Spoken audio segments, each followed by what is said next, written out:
Magandang araw po mga kababayan, welcome po sa Pinilangan Lakbay. Ayan, naway safe po ang lahat.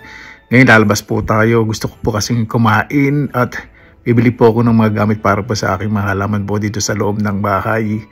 At talaga naman nalalapit na po ang Pasko, di ba? Ingat po sa lahat.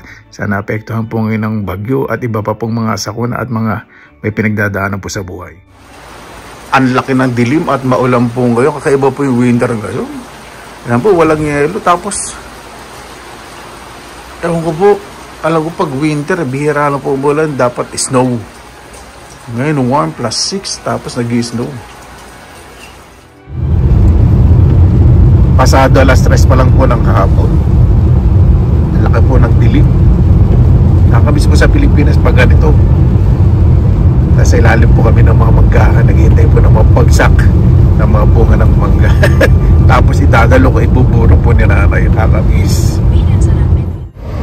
Ayan, dito na po tayo sa restaurant po na kaibigan kong Thailand. Medyo malayo na po, hindi na po sa city center, pero okay po. Parang siya lang may restaurant sa lugar po na to. Ibig sabihin walang kalaban. Thai restaurant. Dapat naglalagay din siyang ilaw dito sa labas para alam na bukas. Napakasarap po talagang kumain po dito. Yung kaibigan ko pong tayo hindi po kapakita sa camera kasi mahihain po. Ay, kung magkanto po talaga mga pagkain at very reasonable po ang presyo. O, di ba? Malapit na po talagang magpasko. Kitang-kita na po sa mga tindahan. Ang sarap po talagang pumunta sa mga tindahan kapag malapit na ang Pasko. Ang problema, wala akong pambili. Bibili po ako ng isang flounder. Ito 20 euro. Ilalagay ko po kasi lahat yung nasa loob ng bahay ko, yung maliliit na succulents. So maganda, may artistic touch yan. Yeah. Pasko na talaga, may kastanyas na. Hindi ako bibili, tumutubo na yung kastanyas. Magkano kilo? 12 euro. Malito. Seasonal lang po kasi. Hindi mo na ako bibili kapag bago magpasko na lang. Mas mura. Ayan, gaganda ng mansanas. Wala na tayong madudugas ngayon. Taglamig na. Ito po yung mansanas na Christmas apple na tinatawag talagang red, crispy, juicy. Tumarating lang po ito dito sa Finland bago magpasko. So, di ba? Saan kaya bansa galing ito? Ah, from Italy. Di ba? Pili tayong mga ganda. Gusto ko may grilaw. Pagpipili po kayo ng ganito, tingnan nyo po, alam ba, ganyan, may flat, kalahan nyo, walang tama pero may tama. Para yung bumibili may tama. Grabe naman itong mansanas. Ito parang plastiko. Perfect na perfect. Kaano kaya karang in-spray dito? Ayan, dito na po tayo sa bahay. Maglilinis po muna ako ng lababo. Yan po yung ginagawa ko tuwing linggo at mag-ayos po ng mga halaman. Dahil ito lang po yung libangan ko, lalo na po ngayong panahon po ng tag-init. Kaya lang wala pa pong yero sa labas.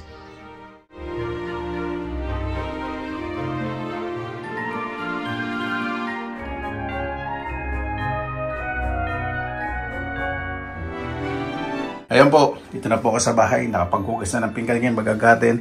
Yan po yung nabili po natin. Yung mga cactus and succulents ko po kasi kahit nakagandahan, sobrang ganda talaga sa bahay ko. Yan po sabihin ko maganda.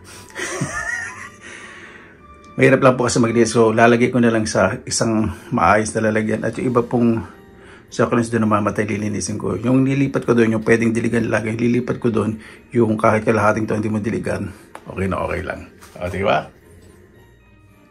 Ang gagawin ko po doon kasi may butas, lalagyan ko po muna ng protection na plastic, dodoblehin ko. At lalagyan ko ng clay pebbles sa ilalim.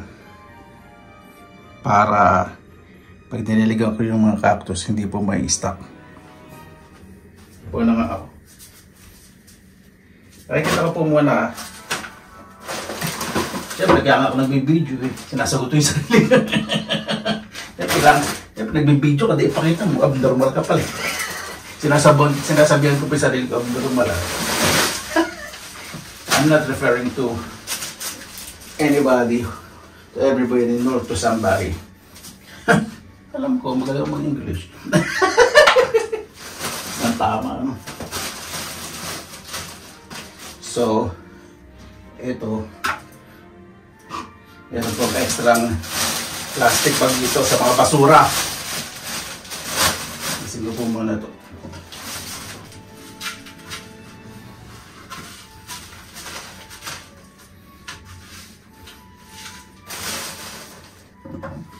Meron kasi itong ano butas. Tatakpan ko muna nito. Ito.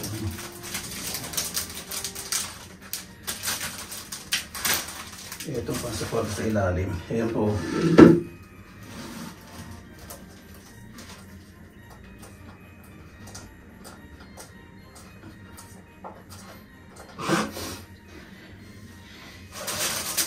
Hirap linisin ito. Ano ba natatanggal yung ano? Kamay ko na lang.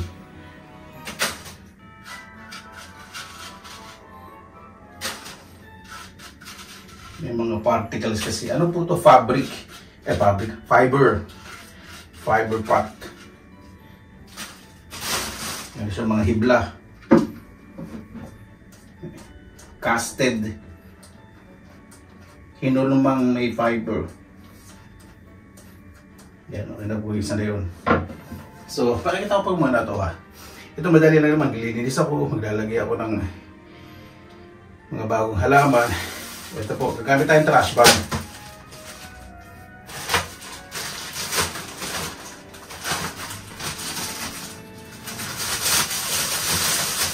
Doublein po natin to. Yan, suporta, di ba?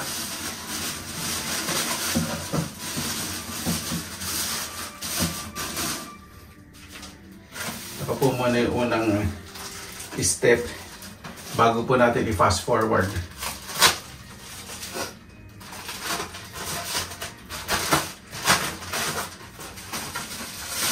Napakasarap pong mag-garden ako. Pag winter hindi ko po syempre masyado napaparita.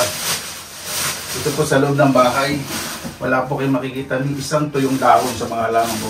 Lagi ko pong tinitingnan niya mga yan. Ganun po ako So kung malinis, syempre nakatira po ako sa loob ng bahay. Tapos kung may mabubulok dyan, magkakamold. Ito po yung clay pebbles. Ginagamit din po ito sa mga hydroponic. Ngayon muna tayo sa ilalim.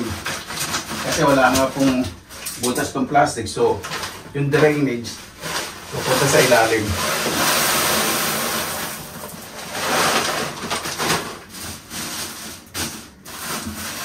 Spread out po. Para maayos.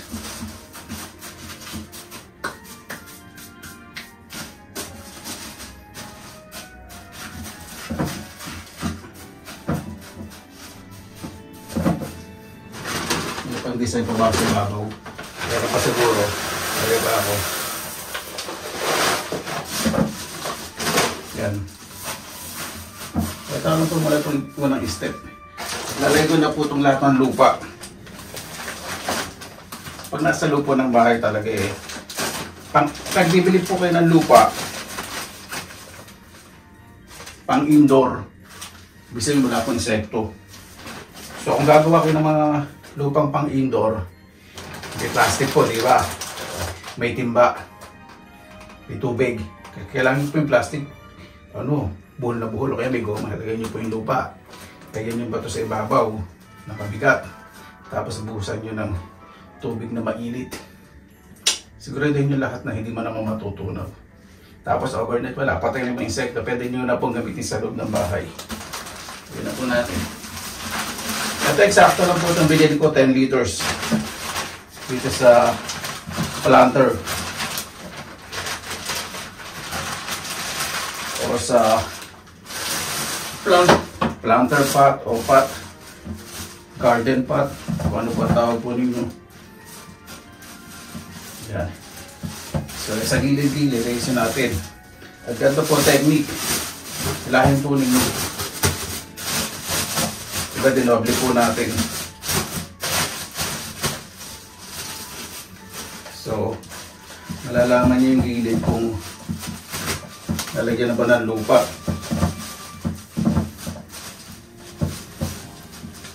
Pag nararamdaman nyo na nahihirapan na kayo hininga sa pagyuko, babaanan nyo muna yung damit nyo para hindi makita yung kurba ng bahay kanin ninyo. Yan, gupitin na po natin. Medyo ilalagpas ko po muna sa kalanter. Mamaya ko na lang po babawasan yung kalanturan. Kaartihan bago pagkatapos natin maglagay ng halaman. Yung papantay ko po sa planter kasi ayoko po ng burara. Gusto ko po maayos. Ayoko po yung gawa ng kabatugan na pwede na. Lakas ng tama ako talaga. Ayan.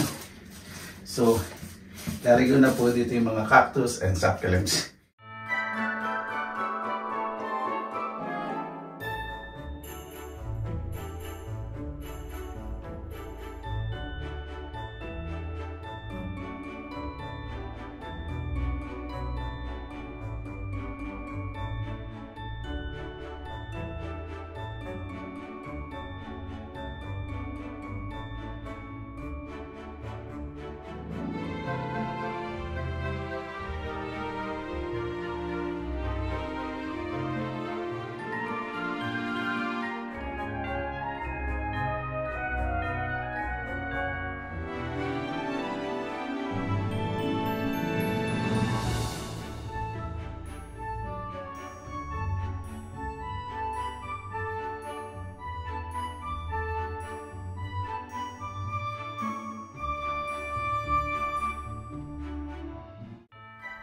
Ayan. Sensya na po dun sa dishwashing machine. Na ayos ko na po. Medyo pupunas-punasan ko po yung gilid. Siyempre na dito po sa loob ng bahay ito.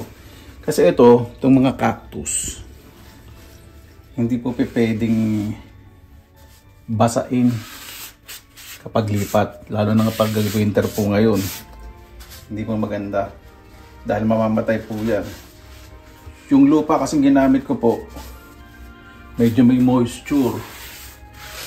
So, hindi ko na po yan didiligan. Nilalagay po ko sa ilalim nito. Yung pag nilagay ko po sa mga pasimano, hindi magagasgas yung mga mamahalin kong mga muebles. Saan na ba? Yan sa ilalim. Mas maganda po maglalagay po kayo ganito sa paso. Kung mabigat po yung paso po niyo, hindi din po mabigat. Kasi yung indoor soil po, may humihinga. Hindi po siya dense, hindi po siya clay soil. Talagang may compost na halo. Hindi po yung compost ng mga chismos yung mga kinukompost nila mga istorya. Yung compost, ibang composition niya. Yung compost po, ito po yung mga nabubulok na mga nagtabasa ng halaman, ng gulay. Ayan, o, di ba? Yun. Dito pa. Medyo gagalaw-galawin po kasi pag may mga ganyan-ganyan pag sabihin, kulang pa sa suporta. So, saan na ba? Napakalayo naman. Mabali yung isang cactus. Hindi natang ba itong batas. Yan. Oh. Ang gagawin ko po ngayon, itong gilid, susunugin ko po nitong ignition. Para mas maganda po yung resulta. Yung mga nakaano lang po. Yung mga nakasobra. Para may texture. Siyempre nasa loob ng bahay. Gusto ko maganda yung resulta. Ayoko ng pwede na yan. Ayoko po ng gano'n ng katuwiran. Mas maganda po talaga yung may dangal sa paggawa. Hindi naman po inaabot sa cactus. Ingat-ingatan. Nasunog yung pala. Umabot pala. Tapos yung itong mga clay pebbles, lagay nyo po sa gilid ng cactus. Kailangan po hindi po na-expose yung ugat ng cactus. Ayaw po kasi ng cactus na na-expose yung ugat. Isa po yan, takip-tatakip. Isa po talaga ng mga cactus ng mga succulents. Siksikan po sila. Napansin ko po. Kasi pag siksikan, mas gumaganda po yung growth o yung tubo.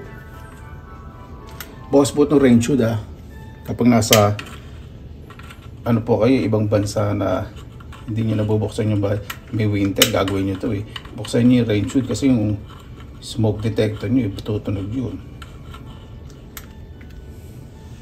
Di ba? Malinis tignan. Ganyan po. Tsaga-tsaga po talaga. Alam po naman ninyo ang kalagayan po natin. Masunog yun. Iba-iba. Diba? Kaya respeto na lang po, diba?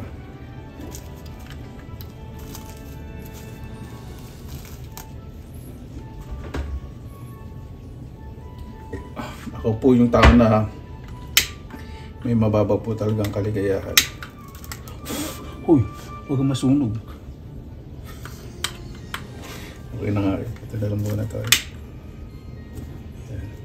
Yung ipapantay ko lang naman po ito sa ano, sa edge. Dito sa ibabaw po. Surface ng planter. Kaya ko po kasi may mga nakalawit-lawit na plastic. Ganyan po yung technique. Diba? So niligo na nga po pala yung clay pebbles sa ibabaw.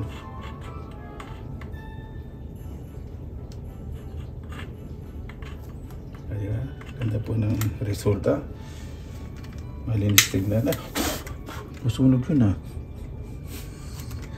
Saan na ba tayo? Dito na nga tayo. Bilis pala masunog ng ano. Cactus na to. Ano kaya na po yun? Bago masunog yun. Bago maglitsyon tayo ng cactus. Ah, diba? Napakaganda po na resulta. Ayan po, napakaganda na resulta. Hindi ko po ina-advise na ganito po gawin po ninyo ha. Ipatong po ninyo sa stove. Ito kasi po magaang. Baka mamaya napakabigat naman yung ano ninyo eh. Stove. Lagay po muna kayo ng ano na ibang patungan na nagpas sa stove. Nakahoy sa akin ipatong. Okay na po ito. At heto naman po mga succulents po natin na kailangan po talagang laging tinidiligan. Meron din po ako ditong fig. Binonsay ko po, binaluktot ko po yan. Pero hindi basta-basta pagbaluktot every summer po. So didiligan ko po muna to. Ilagyan ko na rin po yan ng clay pebbles. Diligan ko po muna. Tapos sa ilalim, ayaw po nito rin na masyado namang basang-basa. Ito pong self-watering container po na ito sa ilalim. May clay pebbles din po, lupa, tapos clay pebbles sa ibabaw. So, hindi ma-absorb lahat ng lupa. Lagi yung ano,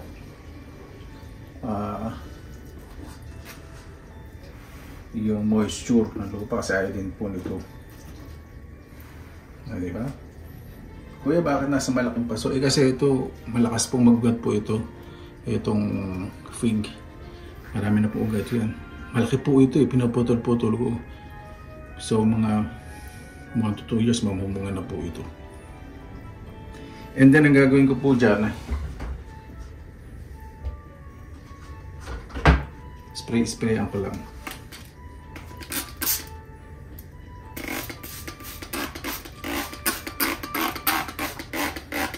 Ayaw ko pong i-overwater kasi ayaw po niyan. Yan, okay na po yan. Lalagay ko po muna sa ilalim ng ilaw para makakuha ng konting init at liwanag. Ayan po, nilagay ko po muna dito sa corner. Medyo malapit po sa radiator. Ayan po yung radiator. Para makakuha siya ng konting init. Itong isa. Ito po yung mga pwede nyong diligan. Pero hindi lagi-lagi. Pag didilig po nito, kailangan yung lupa. Tuyo-tuyo na. Paano ko po nalalaman? Kaya naglagay po ako nito. Sa ilalim yan. Kapag mamasa-masa siya, may moisture. Sabihin basa pa yung lupa. At saka minsan ginagalaw ko po ito. Pag magaang, tuyo na po yung pwede ko nang diligan. O, di ba? Safari style.